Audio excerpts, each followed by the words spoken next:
सबको मेरा नमस्कार। मेरा नाम मनीषा और मैं तृतीय वर्ष शोधार्थी हूँ और आज मेरी वर्षा का विषय है पर्यावरण संरक्षण के लिए गुआ नुआ मुंडी का संघर्ष। नाइजीरियाई आदिवासी लेखक और संपादक नौसा का कहना है, सभ्य और सुसंस्कृत बनाया गया विचार दुनिया के लिए सबसे खतरनाक होता है। यह कथन आधुनिक समाज की जटिलताओं, उपभोक्तवाद और तथाकथित विकास के प्रति एक गंभीर चिंतन प्रस्तुत करता है।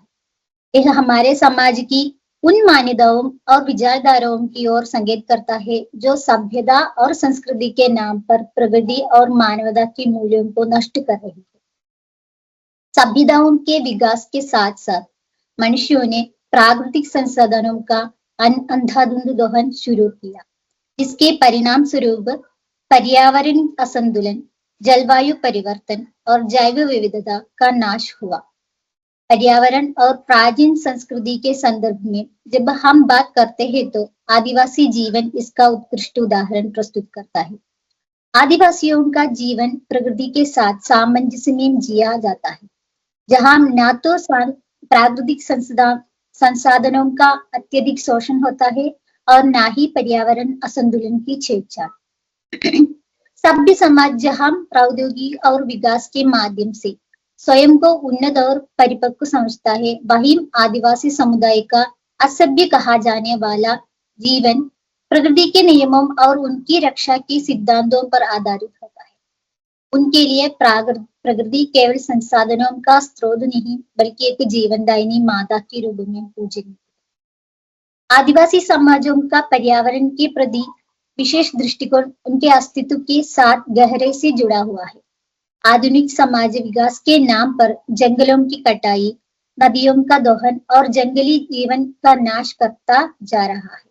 वही आदिवासी समुदाय जंगलों और प्राकृतिक संसाधनों को संरक्षित और सम्मानित करता है। इसके लिए वे संघर्ष करने को भी तैयार है।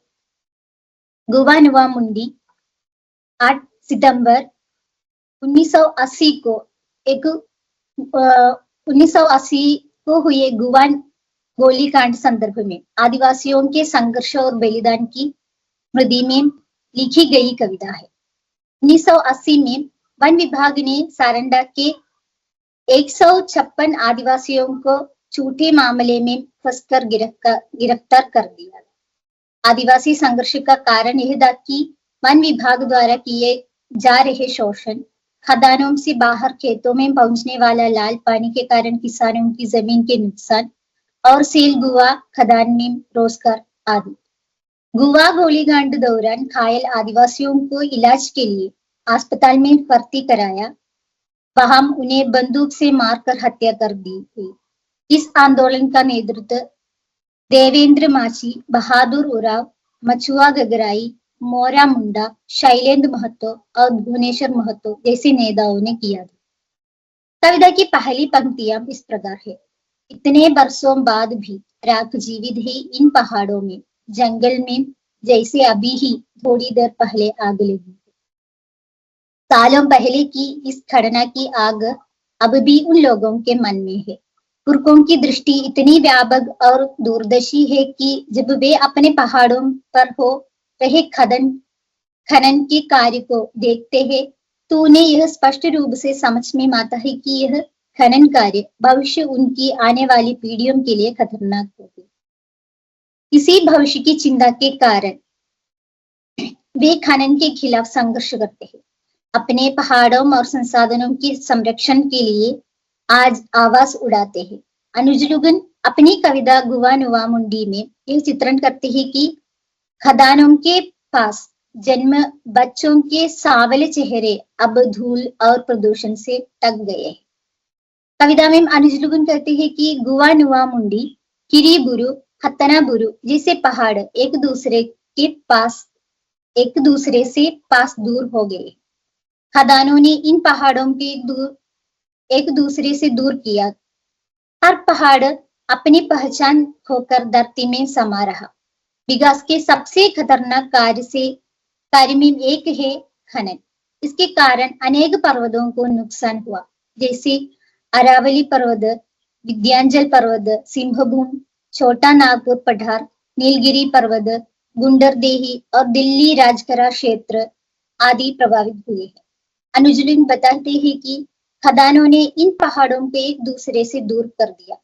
हर पहाड़ अपनी पहचान खोकर धरती में समा रहा है और वहां जन्म लेने वाले बच्चे मरणासन स्थिति में पहुंच रहे हैं।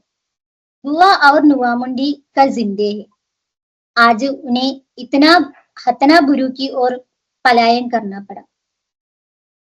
सभ्य और सुसंस्कृत विचार दुनिया को खतरनाक तब बनाता है जब वे मानवता और प्रकृति के बीच दूरी को और बढ़ा देते हैं। आगे अनुजलून कहते हैं कि गैर आदिवासी इन पहाड़ों को खोने से खुश थे, क्योंकि इससे उन्हें फायदा हो रहा था। वे समझ नहीं पा रहे थे कि एक बार जब ये पहाड़ पूरी तरह दफन दिए जाए तो कोई नया पहाड़ उन्हें दफने के लिए नहीं बचेगा। अपने दुख को प्रकट करते हुए अनुजलून लिखते हैं, कल मेरा गांव गुवा नुआमुंडी था, आज हतनाबुरु में है। कल और किसी पहाड़ में शरणार्थी होगा, फिर अगले दिन किसी और पहाड़ में। इसी तरह एक दिन मैं फेंक दिया जाऊंगा अंधदहा मरुस्थल में। मुझे प्यास लगेगी और मेरे पास नहीं रहेगी पहाड़ और उनके पड़ोसी बादल। मेरे गीतों के लिए नहीं रहेगा नदियों का राग। पहाड़ उनके लिए संघर्ष और परंपरा का प्रतीक है। अब उनके पास सिर्फ मुट्ठी भर गर्म राख है। मुट्ठी में गर्म राख का इतिहास और अनुभव का संकेत है, जो दुनिया का विकास को परिभाषित करता है और आगे चुनौतियों को दर्शाते हैं। आदिवासी जीवन शैली में जल जंगल जमीन के साथ एक संतुलित रिश्ता होता है। वे प्रकृति से उतना ही लेता है जितना उनकी दैनिक आवश्यकताओं की पूर्ति के लिए आवश्यक है, और बदले में वे प्रकृति को संरक्षित रखने के लिए अपने रीति रिवाज और परंपराओं का पालन करते हैं। आदिवासी जीवन में पर्यावरण को जीवन का अनिवार्य हिस्सा माना जाता है और उनकी रक्षा करना ही उनके अस्तित्व का आधार है। वे ये समझते हैं कि प्रकृति का विनाश अंततः अपने जीवन का विनाश है। सभ्य समाज की विचारधाराएं जो अक्सर औद्योगिकरण और शहरीकरण की वकालत करती है, पर्यावरण के प्रति लापरवाही का परिचायक होती है। बड़े शहरों का निर्माण, जलवायु परिवर्तन और परिस्थिति तंत्र का विनाश सभी आधुनिक सभ्यताओं का उत्पादक है। निष्कर्ष रूप में कहा जाए तो आज जब हम पर्यावरणीय संकटों का सामना कर रहे हैं, तो हमें यह समझने की आवश्यकता है कि सभ्यता के नाम पर अपनाए गए विचार वास्तव में कितने प्रासंगिक और लाभकारी है। हमें यह देखना होगा कि आदिवासियों की जैसी संस्कृतियों ने किस प्रकार पर्यावरण को संरक्षित किया है, और उनकी प्रेरणा लेकर हमें अपने विकास और विचारधाराओं का बदलाव लाना होगा। यह केवल पर्यावरण के लिए ही नहीं बल्कि मानवता के लिए भी महत्वपूर्ण है। आदिवासी समाज हमें सिखाते हैं कि प्रकृति का सम्मान करना और उसके साथ संतुलित रिश्ता बनाकर चलना ही एक सच्चा, सभ्य और सुसंस्कृत जीवन। सभी को नमस्कार।